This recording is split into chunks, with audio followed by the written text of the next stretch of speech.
Good morning and welcome to the new edition of Dr. Lamba's Awakening. Just a few days back, a very well planned, very heavily manned mission was undertaken in eastern India, the province of Chhattisgarh, to round up the Maoists, the armed leftists, and the result was really horrible. 22 people belonging to the paramilitary forces lost their lives. And it was a disaster, as a matter of fact. The hunted became the hunters. And the country which prides itself and presumes to be the future global leader with excellent army and well planned, well developed defense industry was made to bite the dust by ragged group of terrorists, shall I call them? But anyway, anti-national. And I'm reminded of Nader Shah invading India in 1739. It was terrible. He gave orders to his troops to kill whomsoever they came across and to loot as they pleased. From morning till 3 in the afternoon, more than 30,000 people were killed. And the scene of arson and carnage was horrible.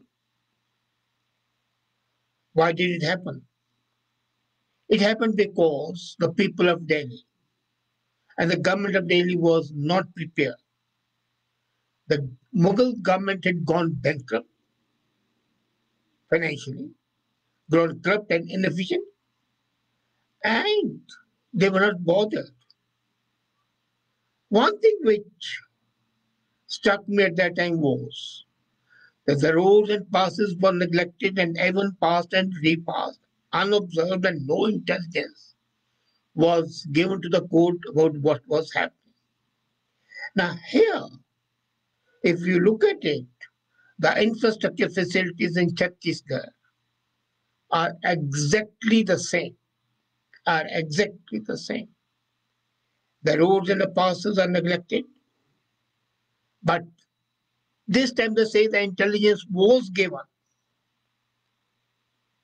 The question arises, why did it happen? I would say that any nation which suffers moral degradation ceases to be effective as an active force. With continual dissensions, no army, no paramilitary can act with the strength that it has once it's united. And once the rot has set in, there's an increasing tendency. And the tendency is for the common good to be sacrificed for the personal interest. Did this happen? People are blaming the failure of intelligence.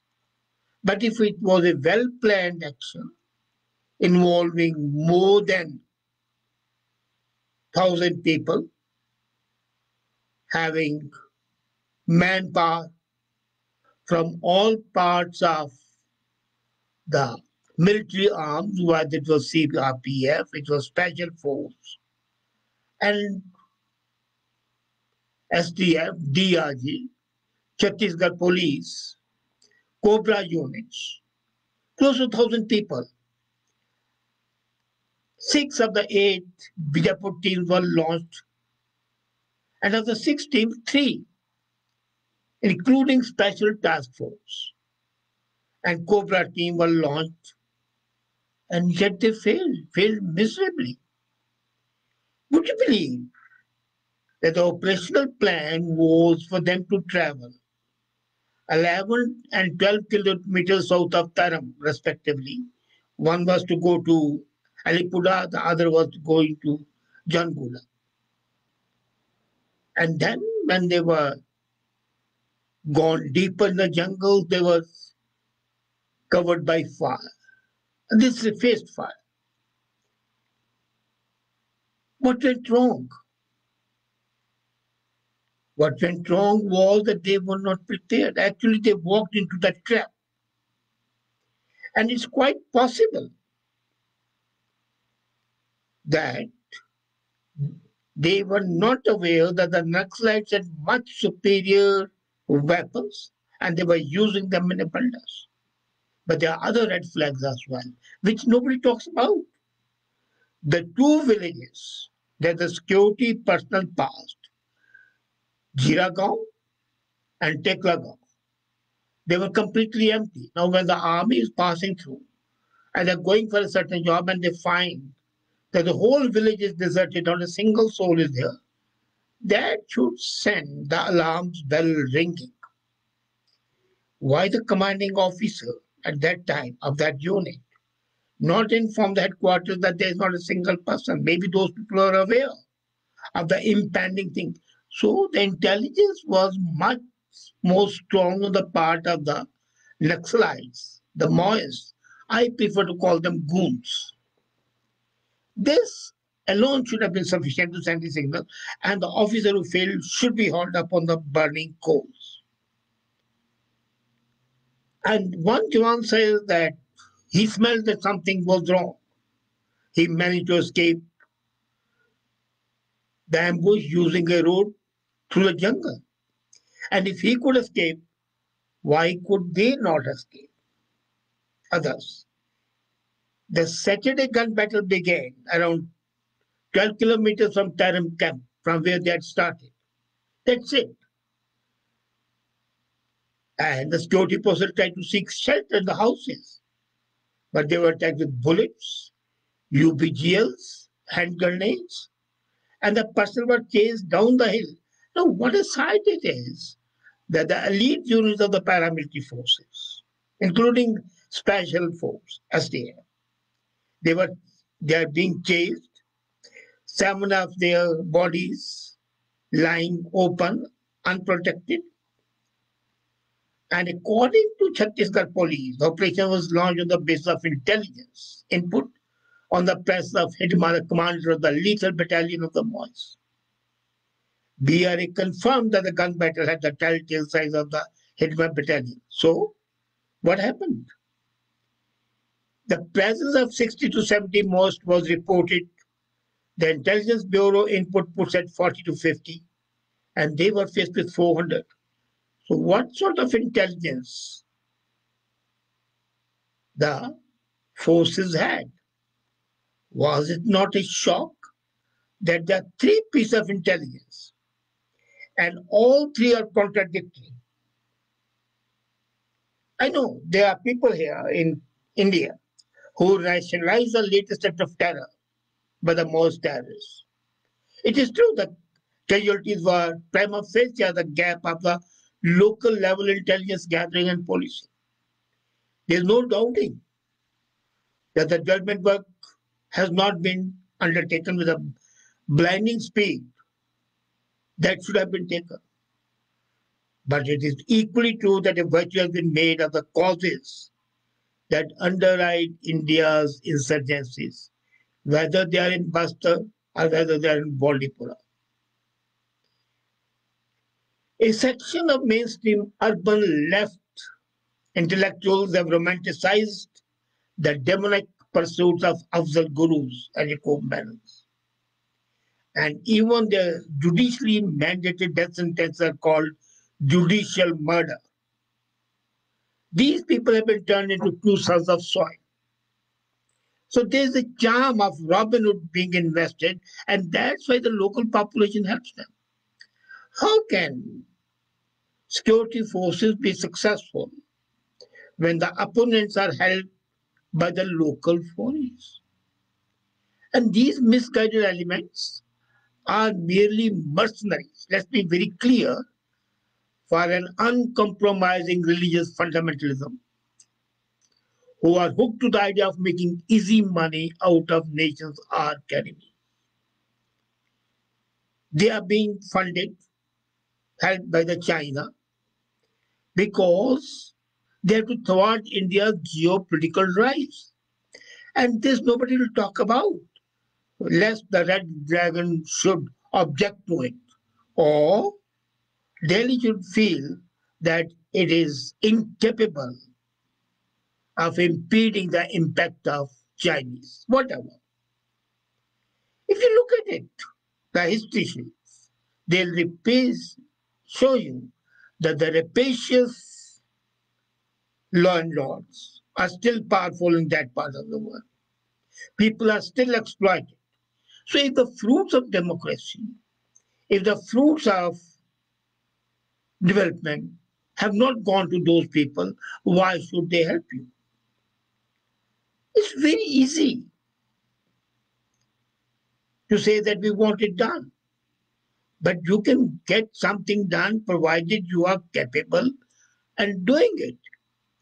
And then, I'm amazed that the rent-a-cause celebrity authors, they have been writing for the last 17 years, wordy essays, dripping sentimentalism to suggest. And what do they suggest? That these non-violent resistance is in fact opposed to status quo. The much maligned status quo is a byword to describe the predatory Indian state hell bent on crushing the aspirations of these forest dwelling tribals. Now, can you see two things? It's only the jihadis in Kashmir and Naxalites in Andhra Pradesh, Bengal, Orissa, and Chhattisgarh now who are being lionized. There's no cogent explanation for the obvious follow-up questions. Why choose only these two segments of society? But it's there. And it beggars the imagination to think that this influential cabal of liberals can be so deluded that to justify non-violent resistance in the belief that a true democracy will magically spring forth. And interestingly, another thing, look how the politicians are using it. If you remember, a few years back, for the first time in the history of the world, a train was hijacked in India, the Rajdhani Express, going to Howrah. And the person who hijacked the train, sentenced to life imprisonment, was released and now is a minister in the government of Mamata Banerjee and her right-hand man. And when the train was hijacked, do you know who was the railway minister? It was Mamata Banerjee, nobody else. So there seems to be an unholy clique between the terrorists and the politicians. They create problems, they're arrested, they are punished, then they are released, and as an act of compassion, and then they are given political patronage. One wonders how long the left wing ideological sport would sustain this violent movement. I was shocked when I read Arundhati Roy calling them Gandhi with the guns. And they are romanticized as struggle of the poor against the bourgeois, proletariat against the bourgeois, and poor in the Bastar are no better than that. The point is what is to be done. As I said, this is a tragedy for India. And when the Prime Minister says, well, we regret the loss of life, it's not going to help.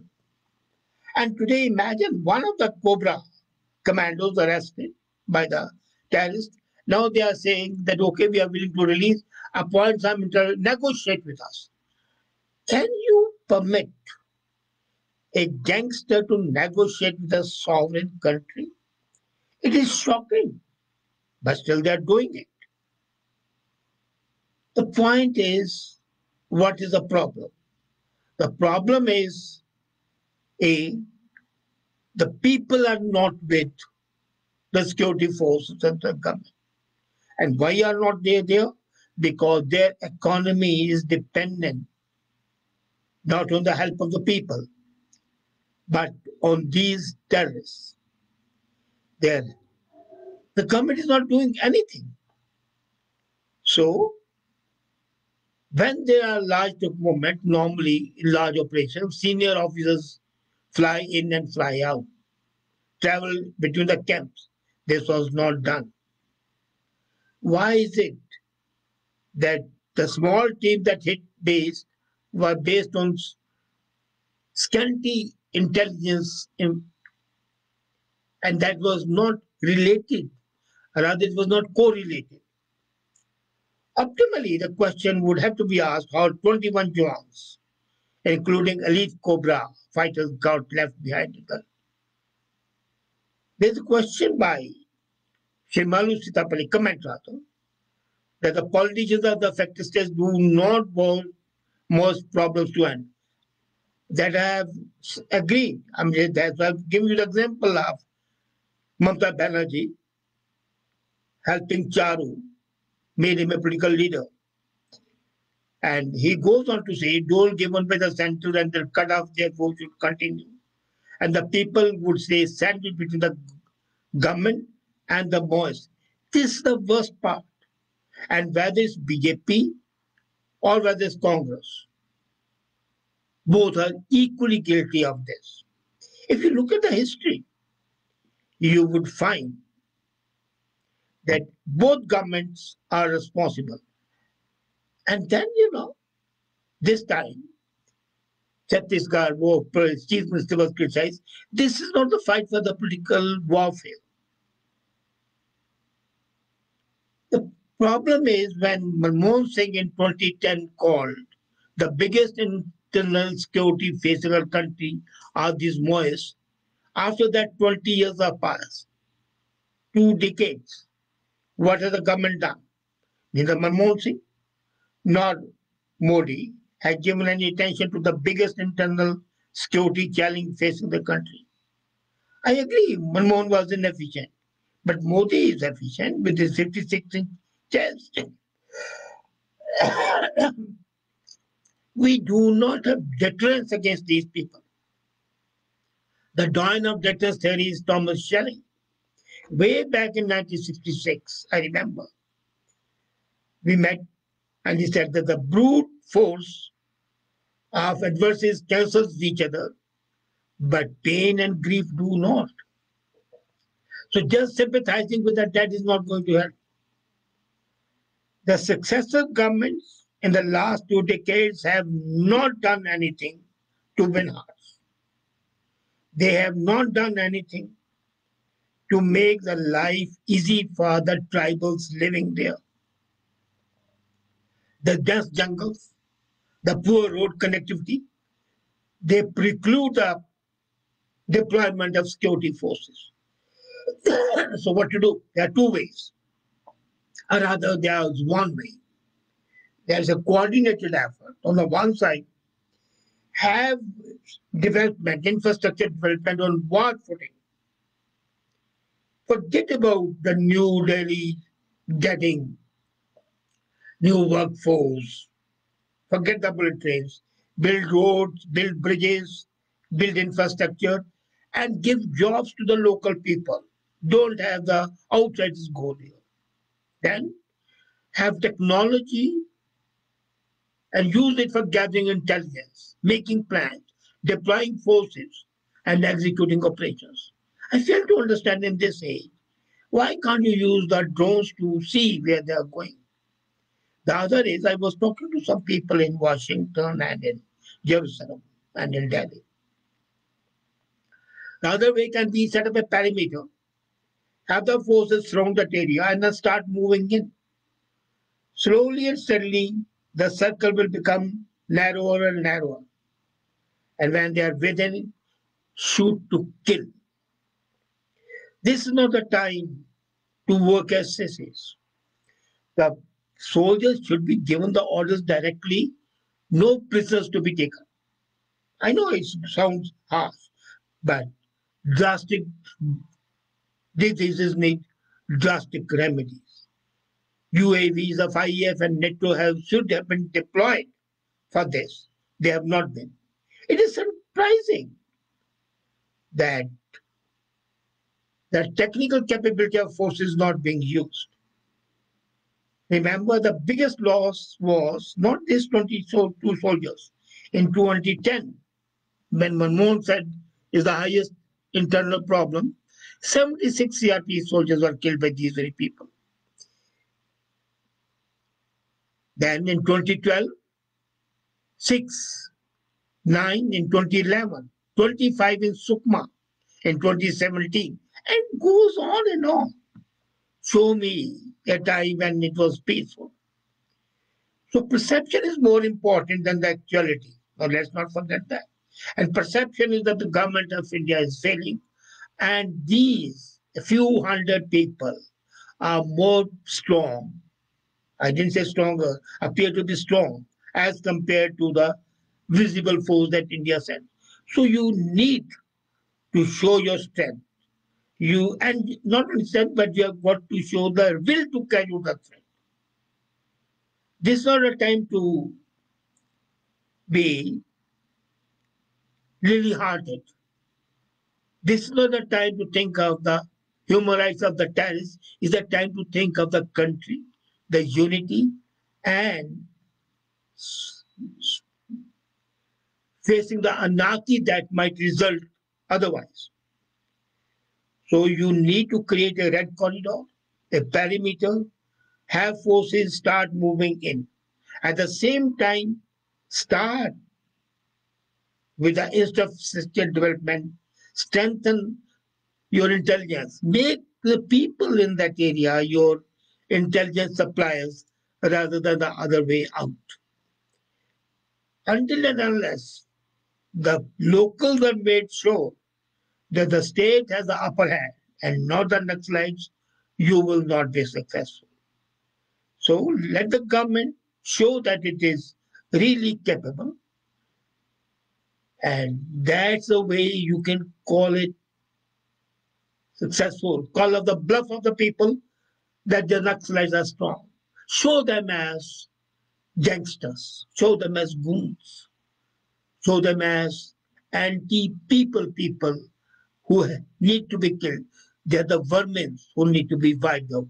There's no other way. Would the government dare it? I wish it does. Thank you.